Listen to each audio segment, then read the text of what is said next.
I mean, it was like she was on TV every time. It was exciting. It was like a vacation for her. I mean, we were having a good time. I mean, no more school for her, you know, just hanging out. Cette semaine, nous allons découvrir une histoire très très célèbre outre-Atlantique, une histoire qui a passionné les Américains qui ont suivi jour après jour les avancées de cette affaire.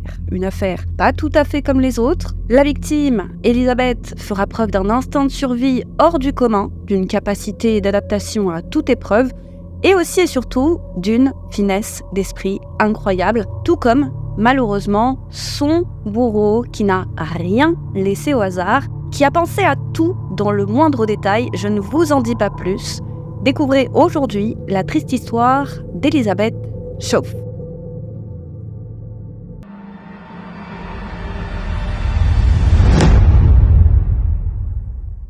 Comme toujours les amis, n'hésitez pas à vous abonner, à liker la vidéo aussi, c'est précieux pour le référencement. Surtout que j'ai l'impression que le fait divers s'essouffle un peu sur la plateforme. Alors dites-moi ce que vous en pensez, est-ce qu'il n'y aurait pas une forme de lassitude. En tout cas, nous, ça nous donnera l'occasion de continuer à diversifier notre contenu comme on l'a toujours fait. Voilà, j'ai toujours dit que les faits divers, c'était pas que des enquêtes policières, des disparitions, je pense à l'Everest, aux joueurs de football américains, au-dessous de la K-pop, aux faits historiques qu'on a traités. Bref, j'aimerais avoir votre avis sur cette réflexion que je me suis faite récemment. Voilà, n'hésitez pas à nous dire ce que vous en pensez et bon visionnage à tous. Elizabeth Shroff a grandi à Lugoff, une petite ville rurale de Caroline du Sud qui compte à peine 7000 habitants. Une ville paisible qui abrite de vastes étendues sauvages. C'est dans une maison en bordure de la forêt qu'elle vit avec ses 2 frères et sœurs ainsi que ses parents. Et alors qu'elle est âgée de 14 ans, une étape aussi importante que stressante attend la studieuse Elizabeth, son entrée au lycée. Elle est nerveuse, comme tous les adolescents de son âge lorsqu'ils entament leur 9e année, qui est l'équivalent de la seconde en France. Mais ses parents la rassurent, tout se passera bien. Après tout, elle est sociable, elle est solaire, alors nul doute qu'elle se fera de nombreux amis et qu'elle se plaira dans ce nouvel établissement. Et ils ont raison, puisqu'Elizabeth se sent très vite comme un poisson dans l'eau. Elle se fait rapidement des copines, apprécie beaucoup ses professeurs, bref, tout se passe pour le mieux dans le meilleur des mondes. Et cerise sur le gâteau, dès le premier jour de classe, elle va faire la rencontre d'un camarade. Un camarade pas comme les autres. Son cœur bat la chamade lorsqu'il est là.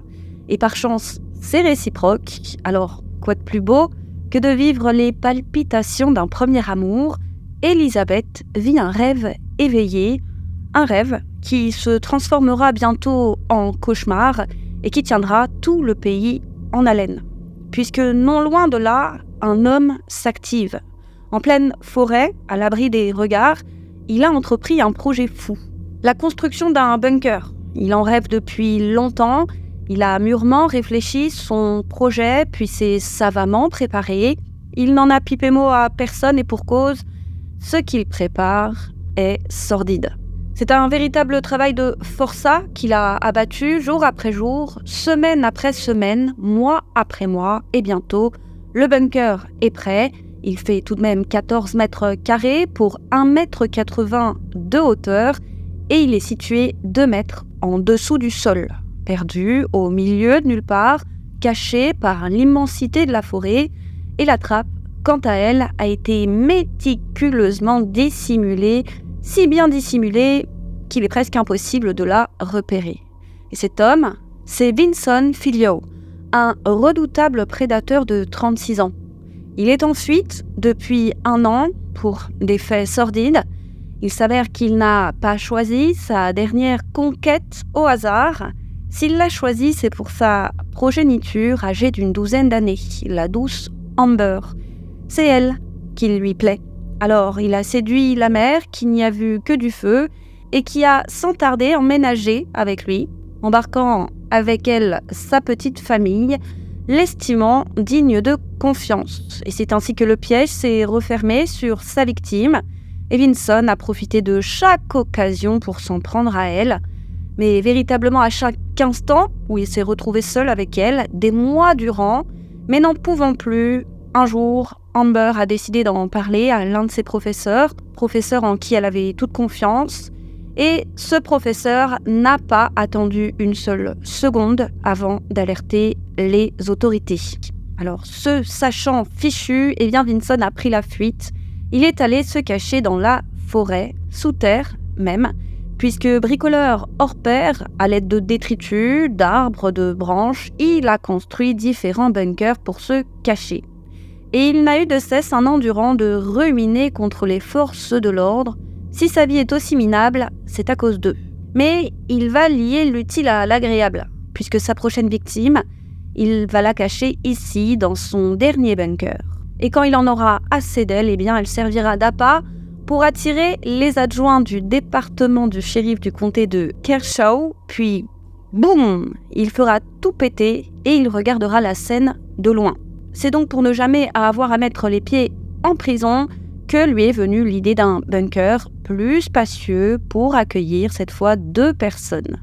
Et bientôt, il ne lui reste plus qu'à aménager cette succursale des enfers. Il va y mettre un lit.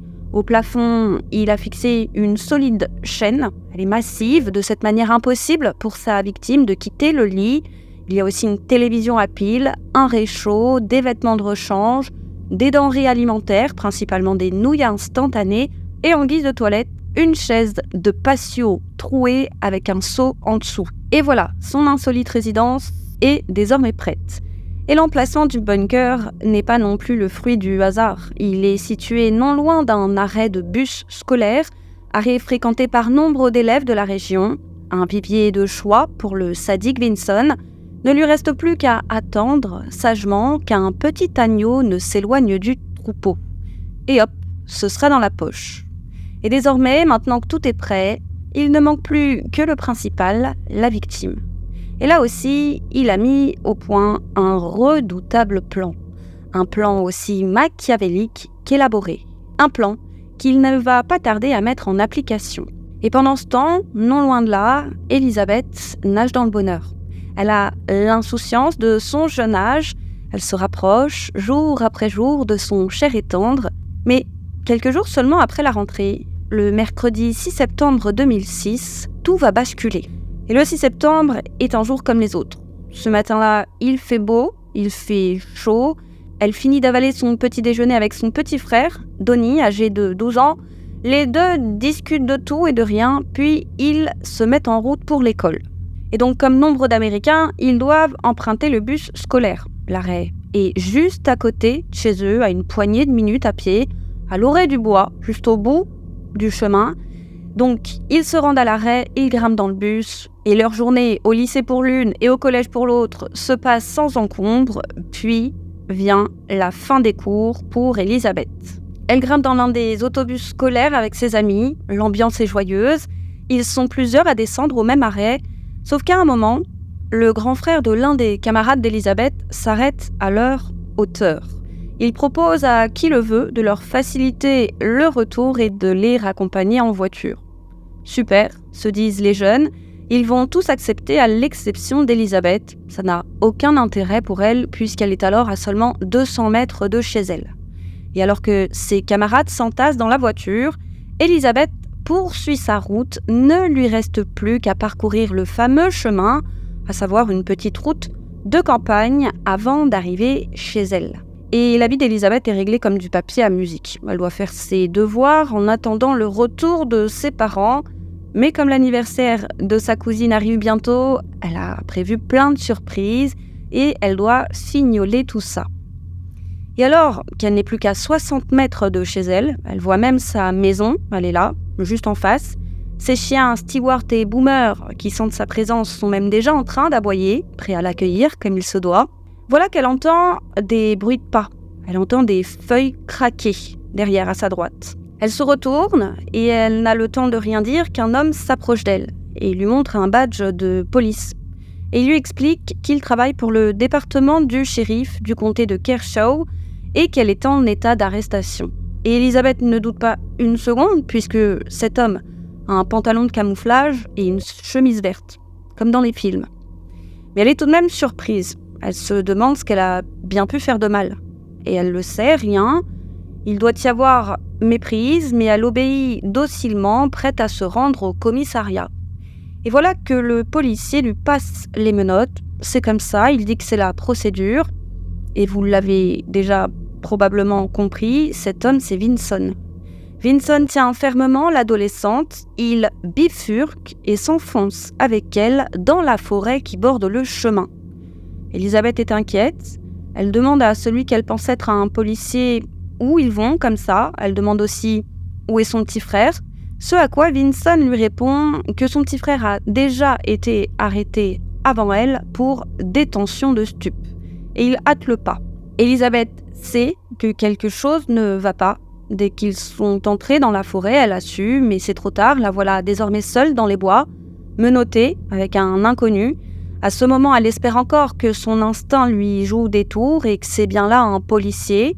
Et ils marchent encore et encore, ils vont à gauche, ils vont à droite, ils font demi-tour. Le but de Vinson, c'est de la désorienter. Et ce faisant, il n'arrête pas de lui poser des questions. Et l'une d'elles va l'interpeller. Il lui demande si elle a déjà eu des rapports intimes. Bizarre, se dit Elisabeth, quel policier poserait ce genre de questions, mais intimidée, elle va malgré tout répondre non, jamais. Jusqu'au moment où, après avoir marché un long moment dans la forêt, il s'arrête et il lui annonce qu'elle vient d'être kidnappée. Alors Elisabeth est horrifiée, mais la pauvre ne peut rien faire. Et après 50 minutes de marche, il se penche, disperse de la main le feuillage au sol et ouvre une trappe. À ce moment, la pauvre croit que c'est là une tombe qui lui est destinée jusqu'à ce qu'il lui dise d'entrer dedans. Elle descend alors l'échelle, puis il entre à son tour et referme la trappe derrière lui à l'aide d'un solide cadenas. Il la pousse alors sur le lit et là, il ne fait plus aucun doute. Elisabeth comprend ses intentions et aussi et surtout elle comprend pourquoi plus tôt il lui avait demandé si elle avait déjà eu des rapports. Et c'est sans attendre une seule minute que Vinson va se jeter sur elle. C'est un véritable cauchemar qu'est en train de vivre la pauvre Elisabeth. Elle crie de toutes ses forces, elle tente de se défendre, mais en vain. Vinson fait ce qu'il a à faire et la pauvre Elisabeth n'a que ses yeux pour pleurer. Elle est impuissante et à la merci de son ravisseur. Et pendant ce temps, Donnie rentre chez lui. Il s'étonne de ne pas voir sa sœur. Il sait qu'elle devrait déjà être là, mais il ne s'inquiète pas plus que ça. Il se dit qu'elle s'est sûrement attardée sur le chemin du retour pour discuter avec des amis. Puis un peu plus tard, il reçoit un coup de téléphone. C'est Madeleine, la maman. Préparatrice en pharmacie, elle est toujours au travail, mais elle a l'habitude d'appeler ses enfants après les cours. Juste comme ça, pour s'assurer que tout va bien. Et c'est à ce moment qu'elle apprend qu'Elisabeth n'est toujours pas rentrée. Madeleine n'est pas du genre à paniquer pour rien. Elle se dit que le bus scolaire a dû avoir un problème. Mais lorsqu'elle va rappeler, un peu plus tard encore, cette fois, elle va immédiatement s'inquiéter. Elle sent que quelque chose ne va pas, puisque sa fille n'est toujours pas là. Alors elle va demander à Donnie d'aller vérifier au bout de l'allée. Mais il n'y a personne. Et ce soir-là, sa tante doit venir lui couper les cheveux. Et elle sait qu'Elisabeth n'aurait raté ça pour rien au monde. Alors elle va appeler un à un les amis de sa fille, et c'est à chaque fois la même réponse. La dernière fois qu'elle a été vue, c'était après être descendue du bus sur la route qui mène vers sa maison. Madeleine comprend alors qu'elle devrait déjà être rentrée. Elle se demande comment sa fille a bien pu s'évaporer aussi près de chez elle. Elle n'attend pas une seconde, elle se précipite chez elle et sur la route, elle appelle ses proches. Elle fait tout son répertoire et somme amis et famille à venir la rejoindre chez elle pour chercher Elisabeth. Un véritable QG se forme chez les Chauffes à la vitesse de la lumière. Et en petits groupes, chacun s'en va fouiller les environs et plus particulièrement les bois environnants. Et certains vont sans le savoir passer juste au-dessus du bunker. Elisabeth entend ses proches crier son nom, elle entend même leurs pas, ils sont là, juste au-dessus, mais Vinson la menace. Si elle fait le moindre bruit, elle est morte. Et pour la dissuader de faire quoi que ce soit, il lui montre son arme et pour plus de sécurité, il plaque fermement la main sur sa bouche. Mais à la tombée de la nuit, comme Elisabeth n'est toujours pas réapparue, décision est prise de contacter la police pour signaler sa disparition. Et manque de bol, les policiers ne sont pas réceptifs Pour eux, c'est sans doute là une disparition volontaire. Ils rassurent la famille. Elisabeth sera bientôt de retour. Elle est probablement là quelque part à s'amuser et elle rentrera d'ici peu. Mais la famille n'y croit pas une seconde. Non, ce n'est pas son genre. Elisabeth est disciplinée, elle n'a aucune mauvaise fréquentation et c'est tout sauf une rebelle. Et en fouillant sa chambre, ils y ont trouvé l'argent qu'elle gardait pour ses déjeuners, son baladeur, ses vêtements préférés, il ne manque rien. Et même si les policiers ne croient pas une seconde à autre chose qu'une banale fuite d'adolescents, ils appliquent néanmoins la procédure et entament les recherches. Ils envoient sur place leur meilleur chien pisteur. Le chien va partir de l'arrêt de bus, il va remonter l'allée, mais il va s'arrêter net à mi-chemin. Dès lors, il ne repère plus son odeur. Il ne repère pas que c'est à cet endroit qu'elle a bifurqué dans la forêt. Au petit matin, un hélicoptère est réquisitionné et d'autres chiens pisteurs sont envoyés sur les lieux. Vinson est toujours planqué dans le bunker avec sa pauvre victime. Et bientôt, les deux entendent des bruits d'hélicoptères. Ils peuvent même apercevoir les ombres des policiers et autres volontaires au travers de la trappe. Mais il n'y a rien à faire. La trappe est trop bien dissimulée. Impossible de la remarquer. Et tout ce raffut n'empêche pas Vinson de s'en prendre à Elisabeth. Elle va subir ses assauts de manière constante, jusqu'à 5 fois par jour. L'appétit de Vinson est littéralement insatiable. Et c'est ce même jour que les médias vont s'emparer de l'affaire. Et s'il y en a un qui ne rate pas une miette de tout ça, c'est Vinson. Il va suivre jour après jour les avancées de l'enquête. Elisabeth voit ses proches par écran interposés, il lui manque, et elle est choquée d'apprendre qu'elle est considérée comme une probable fugueuse. Puis une deuxième nuit va passer, les proches sont toujours dans l'angoisse, et par chance, les parents peuvent compter sur un formidable élan de générosité. Après que la nouvelle de la disparition ait fait la une des médias, ce sont des centaines de volontaires qui se sont présentés à leur domicile. Et c'est satisfaite qu'Elisabeth découvre qu'enfin, on ne considère plus son affaire comme une disparition volontaire, mais comme une disparition inquiétante. Les volontaires vont aider la famille à rechercher Elisabeth partout, à distribuer des tracts. Les tracts seront placardés partout dans la ville, mais aussi dans les villes voisines. Et c'est par centaines qu'ils n'auront de cesse de fouiller les bois. Et avec le temps qui passe, contre toute attente, les recherches vont s'intensifier. Les habitants sont déterminés à retrouver la disparue, au plus grand étonnement de Vinson. Une autre nuit va passer, et alors qu'il espère que toute cette ferveur populaire va rapidement se calmer, eh bien non, rebelote. Et il est vrai que les habitants du coin ne sont pas habitués à ce genre d'affaires, l'endroit est tranquille et ils sont déterminés à ce qu'il leur reste. Alors, s'il y a une personne dangereuse parmi eux, ils sont déterminés à mettre la main dessus et aussi et surtout à protéger l'une des leurs. Elisabeth, quant à elle, n'a plus aucune notion du temps, elle reste prostrée dans un coin du lit à pleurer, à penser à ses proches. Et si au début, elle était terrorisée, incapable de quoi que ce soit, toute cette ferveur populaire va lui faire reprendre espoir. Elle va se découvrir un formidable instinct de survie. Une détermination inébranlable va grandir en elle. Si elle se rend compte d'une chose, c'est que les cartes sont entre ses mains. Si elle ne réussit pas à s'enfuir d'elle-même, c'est sûr que personne ne la trouvera. Alors cette fois, c'est à son tour de jouer. Comme Vinson avant elle, elle va réfléchir à un redoutable plan. Déjà, elle sait qu'on ne l'a pas abandonnée, mais elle ne sait pas combien de temps elle restera captive, ni quand Vinson décidera de l'éliminer. Et oui, elle n'est pas dupe, elle sait que ses jours sont comptés, et ce qu'elle a bien remarqué, c'est que Vinson a un téléphone portable, et que ce téléphone est probablement la clé de cette affaire. Il faut qu'elle s'en empare. Déjà, elle se dit que le mieux à faire pour retarder au maximum l'échéance, c'est de sympathiser avec son ravisseur. Mieux vaut s'en faire un ami qu'un ennemi. Puis, plus il la trouvera sympathique et plus elle gagnera du temps, alors elle va lui parler, s'intéresser à lui, à sa vie, faire mine d'éprouver de la compassion. Il se dit victime du système, alors elle lui dit que oui, c'est une victime. Il dit qu'après tout, il n'a rien fait de mal. Oui, bien sûr, lui dit Elisabeth, que les policiers l'ont accusé à tort concernant Amber, qu'il ne l'a jamais, au grand jamais touchée. Oui, absolument, dit Elizabeth, elle le croit, et ça va rapidement porter ses fruits, voilà qu'il se montre plus gentil avec elle. Mais elle sait que ce ne sera pas suffisant.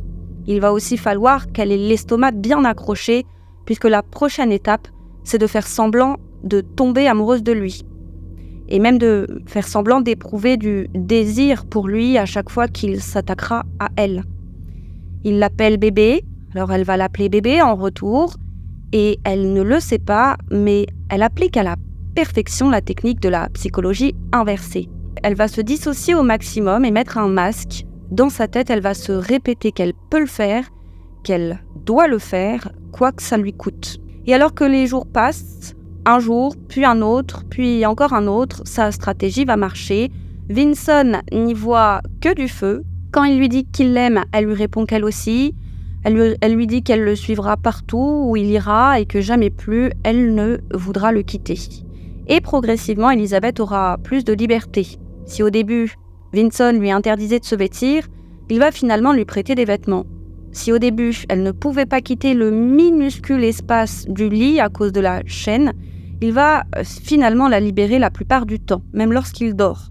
Il va même lui permettre de quitter le bunker à l'occasion, une poignée de minutes pour qu'elle puisse prendre l'air. Il faisait un rapide tour et rentrait, et Elizabeth profitera de chacune de ces rares sorties pour s'arracher des mèches de cheveux et pour les disséminer un peu partout, sur le sol, aux branches des arbres, dans l'espoir que quelqu'un ne les remarque ou qu'un chien renifleur repère son odeur. Et les jours sont toujours les mêmes. Elle dort la nuit et lui le jour, chacun les yeux rivés sur le petit téléviseur. Et pendant ce temps, alors que cela fait bientôt une semaine qu'elle a disparu, même s'ils ne lâchent rien, les policiers pensent désormais qu'ils sont à la recherche d'un corps. Ils savent d'expérience que chaque jour qui passe, les chances de la retrouver vivante s'amenuisent drastiquement. Mais après toute une semaine, ils se disent que c'est fichu, mais leur rôle, c'est de ne rien laisser paraître. Alors ils continuent avec acharnement. Le père d'Elizabeth, quant à lui, passe ses journées et ses nuits sur la route. Il va parcourir une distance folle à la recherche de sa fille, ne faisant que de rares pauses pour dormir sur le bas-côté de la route ou pour se sustenter. Et pendant ce temps, Elizabeth tient bon. Les conditions de vie dans ce bunker sont épouvantables et l'odeur est infecte. Il y a aussi des détritus partout, alors elle sait qu'elle doit agir vite. Et par chance, alors que Vinson dort, elle remarque qu'il a laissé traîner son arme. Ça y est, elle est sauvée.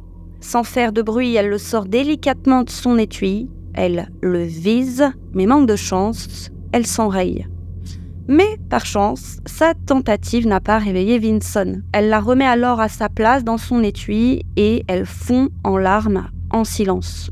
Mais ce qu'elle ne sait pas, c'est que c'est un miracle qu'elle se soit enrayée puisque c'est en réalité un simple pistolet à plomb. Il aurait, à la rigueur, blessé Vinson, mais rien de plus. Alors imaginez un peu sa réaction s'il s'était réveillé en découvrant la tentative d'Elizabeth. Dès lors, Elizabeth sait que sa seule solution, c'est bien le téléphone. Mais ce qu'elle sait aussi, c'est qu'à 2 mètres sous terre, il n'y a pas de réseau. Et elle en est sûre car Vinson lui a dit. Il l'utilisait lorsqu'ils étaient dehors. Et on apprendra d'ailleurs qu'il communiquait avec sa petite amie, donc la mère d'Amber, qui l'aidait depuis 1 an, sans pour autant savoir qu'il tient captive Elizabeth, mais elle lui facilitait sa vie de fugitif. Et avouez qu'en sachant ce qu'il a fait à Amber, c'est assez particulier comme attitude. Puis un jour, c'est le moment. Alors que Vinson dort, Elizabeth réussit à prendre le téléphone portable dans sa poche. Et le problème, c'est que c'est un vieux téléphone, alors il faut appuyer de nombreuses fois sur chaque touche pour générer la bonne lettre. Et à chaque fois qu'elle appuie sur une touche, ça fait beaucoup de bruit. Alors, lors de plusieurs tentatives, elle n'aura le temps de rien, obligée de le remettre dans la poche de Vinson au moindre mouvement de sa part. Mais plusieurs fois, elle réussira à envoyer des SMS à sa mère. Mais le problème, c'est qu'aucun ne va passer par manque de réseau. Elle le sait car elle reçoit à chaque fois une notification d'échec d'envoi. Et à chaque fois, elle se dépêche de tout effacer pour ne laisser aucune trace. Et puis, c'est le drame. Une nuit, Vinson se réveille et la prend la main dans le sac. Vinson lui demande ce qu'elle est en train de faire. Elle lui répond qu'elle joue. Elle lui dit que ce n'est d'ailleurs pas la première fois qu'elle joue avec son téléphone. Elle dit qu'elle s'ennuie tellement qu'elle le lui a déjà pris auparavant alors qu'elle dormait. Et de toute façon, il n'a pas à s'inquiéter, puisqu'il n'y a pas de réseau et elle l'aime. Et ça va marcher, Vinson n'y voit que du feu. Et comme ça fait déjà plusieurs jours qu'elle le bassine pour jouer avec son téléphone, il va accepter, mais toujours sous sa surveillance. Mais elle va continuer, à la moindre occasion, désespérément d'envoyer des messages. Mais elle va, cette fois, systématiquement monter l'échelle pour approcher le téléphone au maximum de la trappe. À chaque nouvelle tentative, elle prie pour que l'un d'eux passe, mais non. Puis lasse, elle finira par abandonner. Elle doit se rendre à l'évidence, ils ne passeront jamais. Mais voilà que le 9e jour, il y a du nouveau. Ils entendent des bruits d'hélicoptères, mais pas comme d'habitude. Cette fois, l'hélicoptère a l'air de traîner juste au-dessus de leur tête, comme s'ils savaient où chercher dans l'immensité de la forêt. Et coup de théâtre, en allumant la télévision, Vinson découvre que les policiers l'ont démasqué.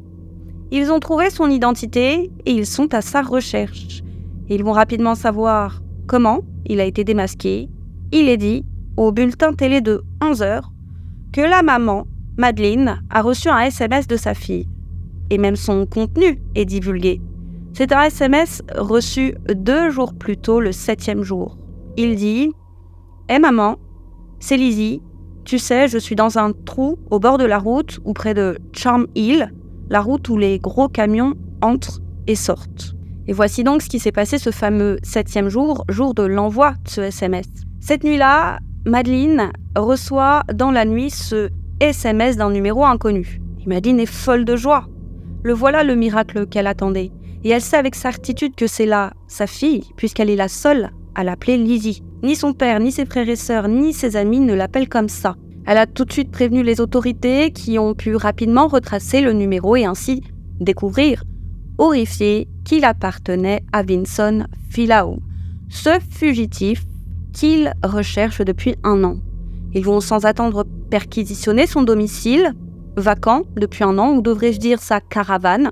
Ils vont y trouver des revues pornographiques partout, mais littéralement partout, des stupéfiants, et dans l'espace qui sert de chambre, ils remarquent une trappe. Une trappe qui mène directement à un bunker de fortune. Voilà donc comment il a réussi à leur échapper lorsqu'ils sont venus plusieurs fois tenter de le cueillir 1 an plus tôt. Il s'était juste caché sous la caravane. Il avait déjà tout prévu. Et en fouillant les environs, les policiers vont découvrir d'autres bunkers. Ce sont là des bunkers d'entraînement, mais ce n'est pas celui qui les intéresse. Et les policiers vont également pouvoir retracer la borne par laquelle a été transmise le SMS. Et c'est effectivement aux environs de Charm Hill, mais ils ne savent pas où exactement.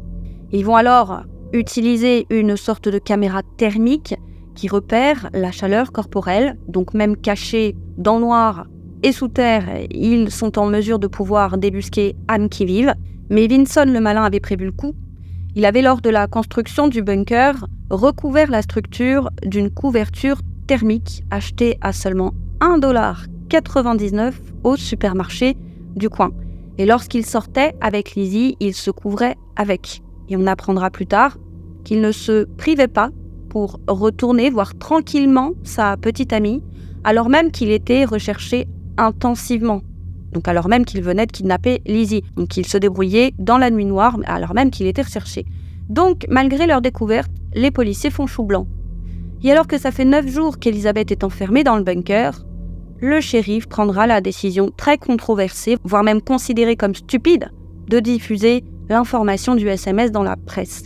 Il pense ainsi que Vinson sortira de son trou, et ce, sans même prendre la peine d'en informer la famille, qui découvrira, comme tout le monde, la nouvelle à la télévision.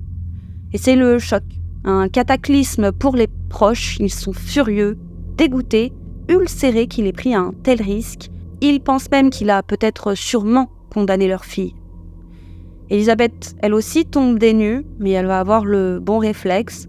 Tout nier en bloc. Elle jure à Vinson que c'est faux, qu'elle n'a rien envoyé du tout, que c'est probablement là une stratégie des policiers, qu'il n'y a de toute façon aucun réseau, et puis il n'a qu'à fouiller l'historique de son téléphone. Et Vinson, qui ne s'y connaît pas vraiment en matière de téléphone, Eh bien, ne voyant aucune trace de message, il va la croire, et de toute façon, il n'a pas le temps de se préoccuper d'elle. Il a peur, il ne sait plus quoi faire, alors il va lui demander conseil. Il pense qu'elle est de son côté, alors il lui demande s'il doit préparer ses affaires et fuir, ou s'il doit attendre ici. Elisabeth saute sur l'occasion, elle lui dit de fuir, et vite, pour ne pas qu'il se fasse prendre. Elle lui explique que c'est une question de temps. Quant à elle, qu'il ne s'inquiète pas, elle pourra s'enfuir plus tard, et ainsi, ils se retrouveront plus tard. Mais Vinson est perplexe, alors Elisabeth ne lâche rien. Elle insiste encore et encore, elle le supplie de lui faire confiance. Il n'y a que de cette manière qu'ils pourront s'en sortir. Elle lui dit qu'elle veut qu'il soit en sécurité et non en prison, sinon elle ne le reverra plus jamais, et cette idée lui est tout simplement insupportable puisqu'elle l'aime. Et si au début Vinson hésite, il est finalement convaincu que c'est là la meilleure solution. Alors après avoir attendu que les bruits d'hélicoptère ne cessent, il va s'enfuir dans la nuit noire. Quant à Elisabeth, elle a du mal à réaliser. Elle va attendre toute seule dans le bunker, priant le ciel pour que Vinson ne fasse pas demi-tour, puis après avoir attendu un peu, au lever du jour, elle s'enfuit à son tour. Mais elle ne sait pas où aller. Elle a peur de tomber sur Vinson, puis finalement elle décide de hurler à l'aide. Elle hurle encore et encore, puis à un moment, elle entend une voix hurler son nom, et ce n'est pas celle de Vinson. À ce moment, elle le sait, elle est sauvée. Et elle est vite rejointe effectivement par un sauveteur, et aussitôt transportée à l'hôpital. Et c'est peu de temps après, alors qu'elle est allongée sur son lit d'hôpital, que ses parents arrivent. Et tout ce temps, elle ne s'est pas rendu compte qu'elle était à seulement 10 minutes à pied de chez elle. En voyant sa fille, Madeleine fond en larmes, elle se précipite vers elle, la serre dans ses bras. Elle dira que la retrouver a été le plus beau sentiment qu'elle ait jamais ressenti et le plus fort. Quant à Elisabeth, elle a déclaré que ses retrouvailles avec ses parents est un moment qu'elle n'oubliera jamais et qui restera à jamais gravé dans sa mémoire. Mais elle refuse de rentrer chez elle, pas tant que Vinson est dans la nature. Elle a peur qu'il ne la retrouve et aussi elle a peur pour son petit frère, après tout, il l'a menacé lui aussi. Quant à Vinson, il n'a eu d'autre choix que de fuir à pied. Il savait que bientôt les chiens renifleurs allaient remonter jusqu'à lui. Sa priorité était alors de trouver une voiture. Et après avoir fui 7 heures durant, dans le comté voisin, juste à l'extérieur d'une pizzeria, il en a trouvé une. Il s'est approché de la conductrice, une femme nommée Jennifer Lynn. Elle était alors accompagnée de sa fille. Mais grosse erreur. Lynn l'a tout de suite reconnu, c'est l'homme qui est recherché, et bien qu'il soit armé, c'était dit partout dans les médias, elle ne s'est pas priée pour lui crier dessus, bien à l'abri tout de même dans sa voiture verrouillée. Et il a bien compris qu'elle n'obtiendrait rien d'elle, alors il a dit « Ok, peu importe », et s'est éloigné en courant. Et pendant ce temps, Jennifer Lynn a appelé la police. Et Vinson n'aura pas le temps d'aller bien loin, et encore moins le temps de se construire un nouveau bunker, puisqu'il sera arrêté une poignée d'heures plus tard, direction la prison pour répondre de ses actes. La nouvelle fait la une des journaux, c'est l'effervescence. Tout est bien qui finit bien, les Américains sont heureux d'apprendre la folle nouvelle. Le shérif McAllister indiquera par voie de presse, je cite, « Sachez que Vincent Philo n'a aucun remords pour ce qu'il a fait et il a vraiment une sorte d'attitude arrogante à propos de ce qu'il a fait. » Et il ajoutera plus tard encore, je cite, « Vous savez, avouons-le, à mes yeux, Elisabeth s'est sauvée elle-même. Si elle ne s'était pas enfuie elle-même, on ne l'aurait probablement jamais retrouvée. » Et donc, rétrospectivement, force est de constater que divulguer le SMS a été une bonne chose. Hyper risqué, mais ça a marché. Et après le choc vient le déni pour Elisabeth. Au début, elle a pensé que sa vie allait reprendre tranquillement son cours, comme avant. Puis, la réalité l'a frappée. Elle a dû faire face aux redoutables conséquences de sa captivité et de toutes les horreurs qu'elle a dû endurer. Les souvenirs ne faisaient que remonter. Atteinte de lourds symptômes de stress post-traumatique, elle a sombré, ne devenant plus que l'ombre d'elle-même. Mais désireuse d'avancer, elle trouvera néanmoins le courage de retourner au lycée, 1 mois et demi après sa captivité. Et là-bas, elle a compris que tout le monde savait. Dès qu'elle entrait dans une pièce, tout le monde se taisait et tous les regards se tournaient vers elle. La presse ne s'étant pas privée pour raconter dans les moindres détails les horreurs qu'elle avait vécue. Elle a décrit son retour à la réalité comme une expérience très isolante. Genre, je ne sais pas si elle s'est mise en couple avec ce fameux garçon. Et le coup de grâce, c'est lorsqu'elle a appris qu'elle allait devoir témoigner au procès de son bourreau, et que donc elle allait se retrouver en face de lui. Et ça lui était tout bonnement insupportable. Mais bon, elle sait qu'elle n'a pas le choix, que son témoignage est déterminant. Et c'est quelques semaines après les faits qu'elle a dû lui faire face lors d'une audience préliminaire, et elle a eu le courage de le regarder droit dans les yeux.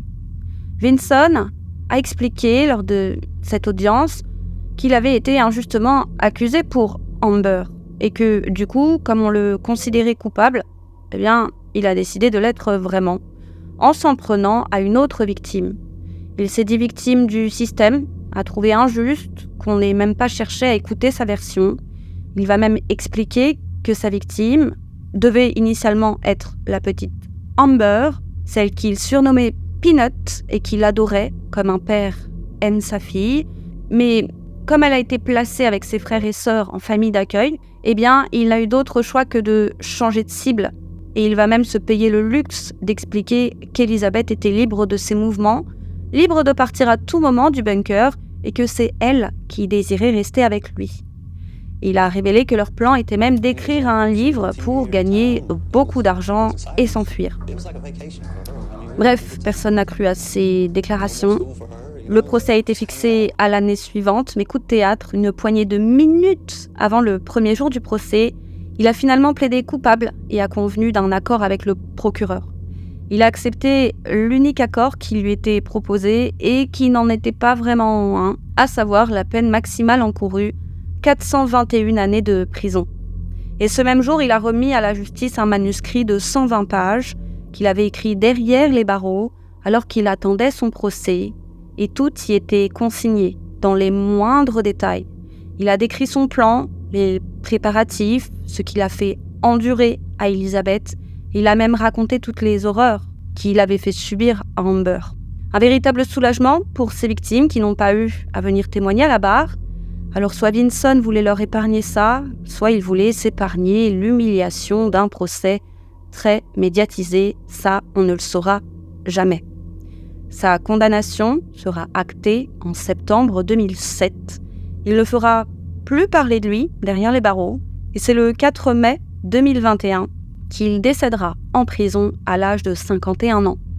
Aujourd'hui, Elizabeth travaille comme assistante dentaire en Caroline du Sud, tout en allant toujours à l'école le soir pour devenir hygiéniste dentaire. Elle suit assidûment des cours d'autodéfense et aime passer du temps avec son petit ami et ses amis. Mais le chemin vers la guérison a été difficile et c'est un chemin, il est vrai, qu'elle continue de parcourir. Elle a déclaré « C'est vraiment difficile de continuer à vivre comme si de rien n'était. Les bruits de feuilles écrasées me provoquent toujours des sortes de flashbacks. Je me vois marchant dans les bois avec lui. Et dans le fond, on ne peut pas toujours s'arrêter de penser. Lorsque votre esprit commence à s'emballer et à galoper, eh bien, vous commencez à avoir l'impression de perdre le contrôle et vous vous retrouvez dans une crise de panique ou alors vous finissez par être triste. » Voilà, c'est tout pour aujourd'hui. Dites-moi ce que vous avez pensé de cette folle histoire. Comme toujours, merci de nous avoir suivis. N'hésitez pas à liker cette vidéo pour nous soutenir, à vous abonner si vous avez apprécié notre travail. N'oubliez pas que vous pouvez nous retrouver sur nos réseaux sociaux, TikTok, Instagram, et même nous écouter en podcast sur toutes les plateformes d'écoute. Quant à moi, je vous dis à très vite sur YouCrime pour une autre triste histoire, les amis.